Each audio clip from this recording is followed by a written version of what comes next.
Being a villain is hard, guys. If you're not fully committed, it can be one hell of an uphill battle, especially when facing off against a hero or protagonist who just won't give up when it comes to saving the day. Well, maybe not in all cases, but regardless, I think we can sympathize with villains who have switched over to the other side and have become heroes in their own respect. So today we're counting down the top 10 video game villains who became heroes. Let's jump right in.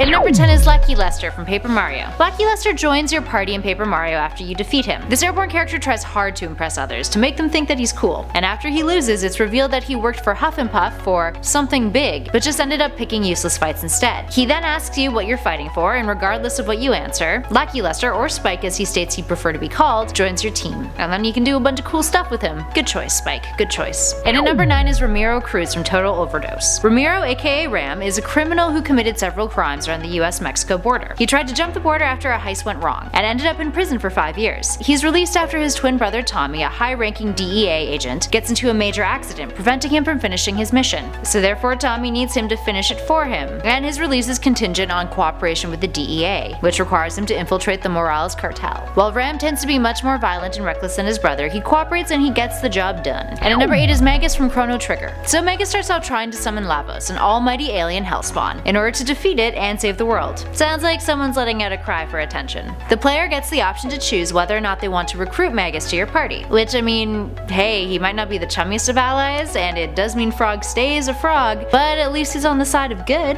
and he's helping you. And at 7 is the Arbiter from Halo 2. While the Arbiter is a rank bestowed upon Alien Covenant elites, the one who was given this rank in Halo 2 is commonly known as the Arbiter. He was given the rank as a way to atone for his failures. He ended up surviving his mission, which they intended him to die during, and he finds out that the Prophet's plan would be the extinction of all sentient life in the galaxy. So of course the Arbiter jumps ship and switches sides to save humanity. I mean, really, that's generally the option that I feel anyone would want to take.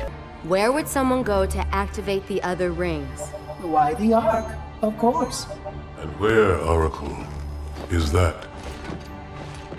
And at number 6 is Protoman from Mega Man. The first humanoid robot created by Dr. Light, Protoman ran away from Dr. Light, and he was found by Dr. Wily, who upgraded him, keeping him alive and jacking up his combat power. He literally owed Wily his life, which is what led him to fight Mega Man. He eventually ends up turning on Dr. Wily though in Mega Man 4, giving Mega Man information, and from then on out would only make a few cameos in the games in terms of helping our protagonist, but eventually would become a playable character in Mega Man 10, where he takes on Wily himself. And at number 5 is Bowser. When your favorite pastime is kidnapping princesses, I suppose that drops you into the villainous category. But Bowser does take a turn for the better when he decides to team up with Mario in Super Mario RPG. Why? Well, Mario is up against a villain named Smithy, who has stolen the 7 star pieces of Star Road, which is bad because without those pieces, no wishes will ever be granted. Think about it, that's kind of dark. Bowser just wanted to be kinda creepy and harass Mario's girlfriend, not ruin dreams. Bowser's castle is stolen by Smithy, so he makes an alliance with our favorite plumber to save the day. And at number 4 is Knuckles. So I'm a tad biased on this one, guys. I'm a big fan of Knuckles. He's got that whole gotta be noble thing going on. He's trying to protect the Master Emerald, but Dr. Robotnik fools him into thinking that Sonic wants to steal it. Knuckles ain't having any of that.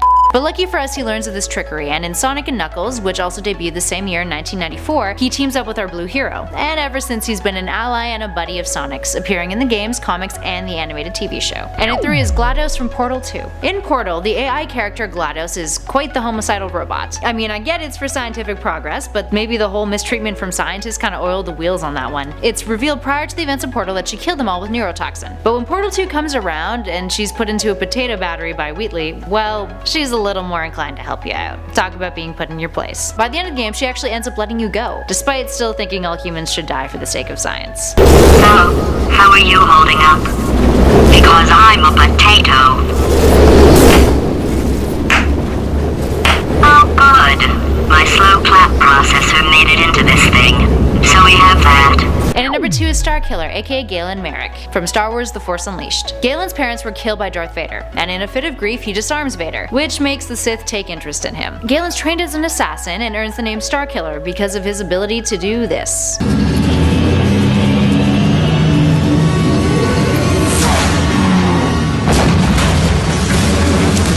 He defeats defeats Vader in a battle, which Sidious is like, whoa, hey dude, I'm gonna have to get rid of you because that is not good for us what you just did there. But instead Galen ends up sacrificing his life by attacking Sidious in order to help senators escape the Death Star, which eventually helped form the Alliance to restore the Republic, and the Rebel Alliance considered him one of the original architects of the movement. And finally, in at number 1 is Donkey Kong. While yes, it was technically Cranky Kong who was the villainous Kong in the 1981 Donkey Kong arcade game, that was retconned later on in the character's history, but all in all makes the current Donkey Kong the grandson of the one who terrorized Jumpman and kidnapped his girlfriend. We have him to thank for the damsel in distress trope in video games. The sequel Donkey Kong Jr. featured DK's father trying to rescue Cranky. Then in 1994 the Donkey Kong we know and love appeared in Donkey Kong Country, now the protagonist and hero, on a mission with his cousin Diddy Kong to recover their stolen banana hoard from King K. Rool. There we have it friends, any characters we missed? Who are your top picks for villains turn good? Let us know in the comments below. And don't forget to hit those like and subscribe buttons if you want more gaming lists. But for now I'm Kelly Pally for Top 10 Gaming and I'll catch you guys in the next one.